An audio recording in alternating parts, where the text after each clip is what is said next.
तो मैं डॉक्टर सचिन गोस्वामी आपका स्वागत करता हूं अपने YouTube चैनल पर। दोस्तों, आज का जो मुद्दा है ये एक बहुत गंभीर मुद्दा है।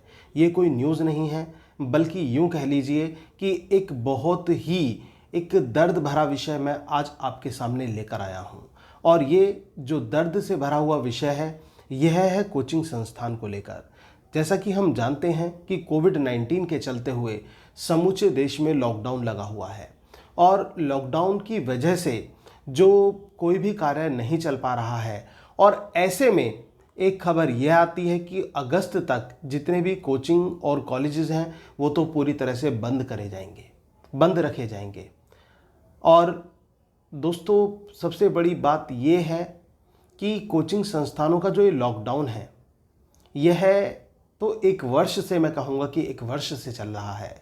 अब आपको बात बड़ी अटपटी लग रही होगी कि मैं ऐसा क्यों कह रहा हूं कि एक वर्ष से कौन सा लॉकडाउन चल रहा है। तो दोस्तों, एक साल पहले ही कोचिंग संस्थानों के बुरे दिन आ गए थे। मैं बात कर रहा हूं 24 मई 2019 की। 24 मई 2019 में जब गुजरात के सूरत में एक कोचिंग संस्थान में आग लगने के कारण जो शासन था वो हरकत में आया और तब उन्होंने एक डिसीज़न लिया कि जितने भी कोचिंग संस्थान हैं उन पर कार्यवाही की जाएगी, उनके मानकों को देखा जाएगा।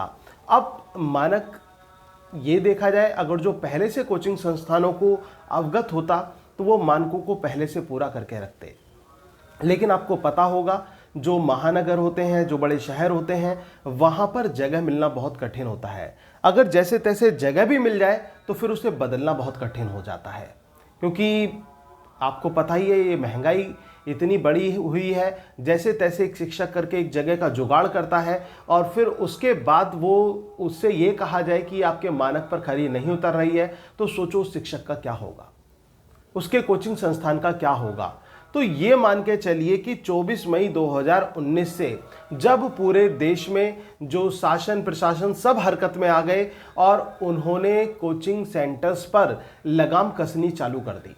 अब बहुत से कोचिंग तो ऐसे थे जो मानक पूरा कर रहे थे, लेकिन उसके बावजूद भी उन पर शिकंजा कसा गया, उसके बावजूद भी उन पर कार्यवाही की गई और उनसे तरह तरह की बातें कही गई कि ये मानक पूरा करो, ये करो, वो करो। और इतना ही नहीं कि उनका समय की बर्बादी हुई और समय की बर्बादी के साथ साथ उनके पैसों की बर्बादी हुई और यहाँ तक कि मानक को ना पूरा करने के डर में, क्योंकि वहाँ पर क्या हो रहा था कि जो कोचिंग संस्थान थे उस समय सील किए जा रहे थे, तो अब कहीं उनका कोचिंग संस्थान सील ना हो जाए, तो इस चक्कर में काफ़ी संस्थानों ने अपने संस्थान को कई महीनों तक बंद रखा कि इतने हम कागजी कार्रवाई पूरी कर लें या फिर जगह की जो कार्रवाई है वो पूरी की जाए, उसके बाद में हम इसको खोल लेंगे।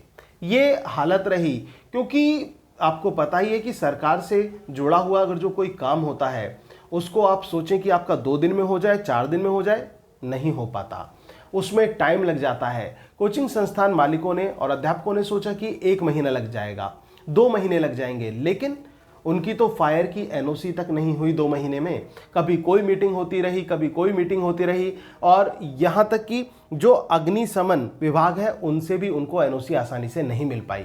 इसके लिए काफ़ी पसीना बहाना पड़ा, चक्कर लगाने पड़े और चक्कर के साथ साथ जो पैसा था, काफ़ी जगह पर तो ये सुनने में आया कि पैसा भी भरना पड़ा। तो ये हालत रही और उसके बाद में कुछ और शर्तें थीं जो पूरी कराने के लिए शासन ने कहा था। सबसे दूसरी शर्त थी कि ग्राउंड फ्लोर पर बिल्डिंग होनी चाहिए। अब ये पॉसिबल नहीं था, पहले चीज़ें पता होती लोगों को तो वो ऐसा ही अरेंजमेंट करते, लेकिन पहले कोई नियम नहीं बने हुए थे, तो इस वजह से सब बेफिक्र थे। किसी का 1st फ्लोर पर था कोचिंग, किसी का 2nd पर था, किसी का 3rd पर था और बिल्कुल सरकार ने ये कह दिया कि अगर ऐसा पाया जाता है ग्राउंड फ्लोर से ऊपर अगर जो आपका कोचिंग पाया जाता है तो उसको सील कर दिया जाएगा। अब इस डर में जो कोचिंग संस्थान मालिक थे वो इधर उधर भटकते रहे, तलाश करते रहे जगहों की, लेकिन जगह ना मिलने के कारण उनको कई महीनों तक अपने संस्थान को बंद रखना पड़ा कि कहीं जगह मिल जाए, कैसे ना कैसे अरेंज हो जाए। और ऐसी सिचुएशन में क्या हुआ, जो ये मकान मालिक और जगह मालिक होते हैं इन्होंने भी यहाँ पर एक दाव खेल दिया और वो भी कोचिंग संस्थान वालों के साथ। इन्होंने क्या एक दाव खेला कि अपनी जगह का जो किराया है वो बहुत ज़्यादा बढ़ा दिया। अगर जो ग्राउंड फ्लोर की कोई बात करने लगा, कोई भी कोचिंग संस्थान ये कहता कि हमें ग्राउंड फ्लोर पर जगह चाहिए तो उसके औने पौने दाम उसको बताए जाते, इतना बढ़ा चढ़ाकर किराया बताया जाता, क्योंकि जो 70% जो कोचिंग चल रहे हैं वो किराए की बिल्डिंग्स पर चलते हैं, किराए की बिल्डिंग होती हैं, तो यहां पर उनके दाम बहुत ज्यादा बढ़ने लगे, किराया बढ़ने लगा। तो इसमें क्या हुआ कि ये समझ लीजिए कि कोचिंग संस्थानों का एक तरह से यहां पर बुरा वक्त पूरी तरह से आ गया था। और ये 24 मई 2019 के बाद में हुआ था, जब ताले लग गए थे कोचिंग संस्थानों पे। तो इसका मतलब क्या कहा जाए, इसका मतलब तो यही होगा कि 24 मई 2019 के बाद में कोचिंग संस्थानों में हो गया था लॉकडाउन, और जिसके चलते कोचिंग संस्थान वालों की कोई कमाई नहीं हो पाई थी। और सरकार ये सोचती है कि पता नहीं कोचिंग वाले कितना कमाते हैं, क्या कमाते हैं। तो मैं दोस्तों आपको बताना चाहूंगा, जो जरूरत की चीजें होती हैं, जो जरूरी काम होते हैं, केवल उतना गुजारा हो पाता है कोचिंग के काम से।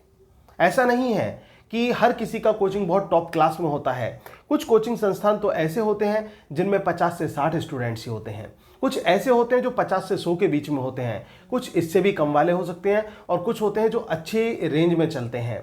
तो अलग अलग तरह के कोचिंग संस्थान होते हैं। सरकार को ये पहले डिसाइड करना चाहिए था, देखना चाहिए था कि कहीं ये बेचारे गरीब कोचिंग संस्थान वाले तो नहीं हैं जो कुछ बच्चों को ही लेकर बैठे हैं। उनके प्रति तो एक रवैया सरकार का सही होना चाहिए था, लेकिन नहीं, वहां पर सभी के साथ वो नियम आए, सभी के साथ वो एप्लीकेबल थे, और ऐसे में जो कोचिंग संस्थान के मालिक थे, शिक्षक थे, उनको बहुत बहुत परेशानियों का सामना करना पड़ा, आर्थिक मंदी से होकर गुजरना पड़ा, और यहां तक कि भुखमरी वाली कंडीशन हम कह सकते हैं, वो हालात तक पैदा होने लगे कुछ महीनों पश्चात। अब लेकिन वो हालात उनके ऑलरेडी खराब थे, और उस समय थोड़ी सी राहत मिली। राहत क्या मिली कि उन्होंने जैसे तैसे करके या तो जगह का अरेंजमेंट किया या फिर अपने मानक जैसे तैसे पूरे किए, और पूरे करने के बाद जब उन्होंने कोचिंग संस्थान चालू किया तो वो एक कहावत आपने सुनी होगी साथियों कि सर मुंडाते ही ओले पड़ गए, सर मुंडाते ही ओले पड़ गए। ये जो एक कहावत है, ये कोचिंग संस्थानों पर बिल्कुल पूरी तरह से लागू हुई, कह सकते हैं पूरी तरह से ये अप्लाई की जा सकती है। क्यों?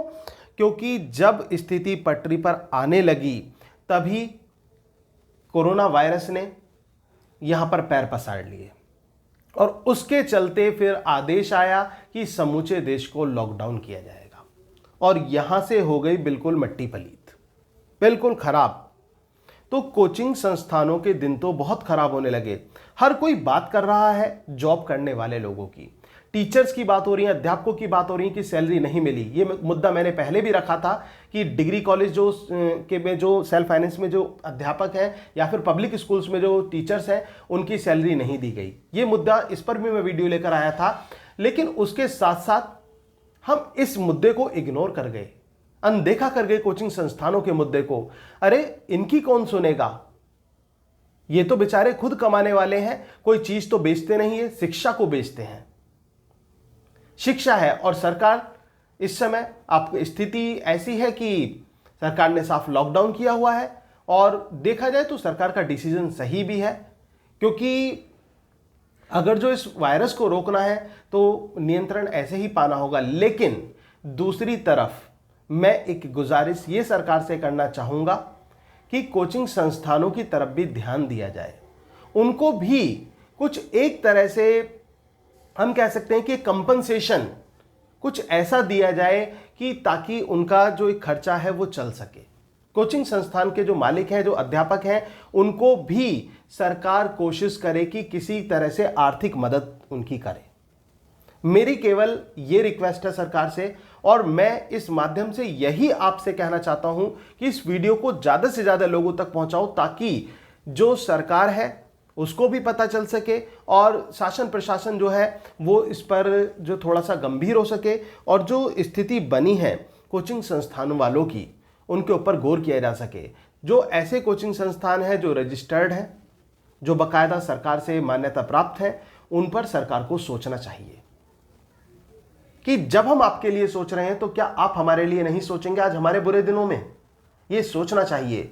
और सरकार को आगे आना चाहिए आर्थिक मदद के लिए। कोचिंग संस्थान वालों की आर्थिक मदद यहां पर की जानी चाहिए, क्योंकि अब इस समय बिल्कुल भी कमाई नहीं हो रही है, कुछ भी कमाई नहीं हो रही है। कोई क्लासेस नहीं चल पा रही हैं, कोई कॉम्पिटेटिव क्या कोई ट्यूशन क्लासेस कुछ भी नहीं हो पा रही हैं। तो ऐसी स्थिति में जो शिक्षक हैं, जो कोचिंग संस्थानों को चलाते हैं, वो अधिकांशतः शिक्षक केवल डिपेंड है पूरी तरह से अपने कोचिंग पर, और कोचिंग चल नहीं रहे हैं, जॉब वो कहीं करते नहीं हैं, और एक शिक्षक और क्या कर सकता है ऐसी स्थिति में।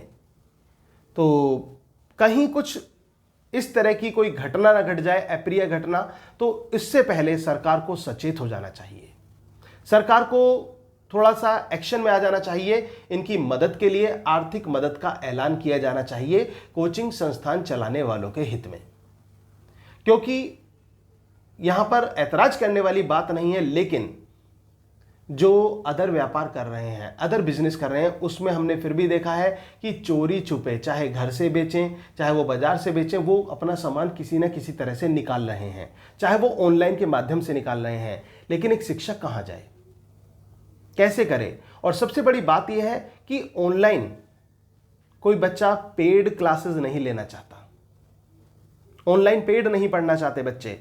वो तो केवल क्योंकि ऑनलाइन कहते हैं सर फ्री में इतना अवेलेबल है तो हम पेड क्यों आएंगे ऑनलाइन पर, और तो बच्चे तो केवल जो है ऑफलाइन पर पेड करते हैं, ऑनलाइन पर ना के बराबर पेड होता है। तो इस वजह से ऑनलाइन क्लासेस कराना भी पॉसिबल नहीं हो पा रहा है। तो ये एक बहुत गंभीर मुद्दा है जिसको आगे फैलाना चाहिए। और साथियों, मेरा इस मुहिम में आप मेरा साथ दें, मुझे ये उम्मीद है कि आप मेरा साथ जरूर देंगे इस मुहिम में, क्योंकि ये बात किसी एक पर्टिकुलर कोचिंग की नहीं है, बल्कि ये सभी कोचिंग संस्थानों की है, सभी कोचिंग संस्थानों के हित की मैं बात कर रहा हूं।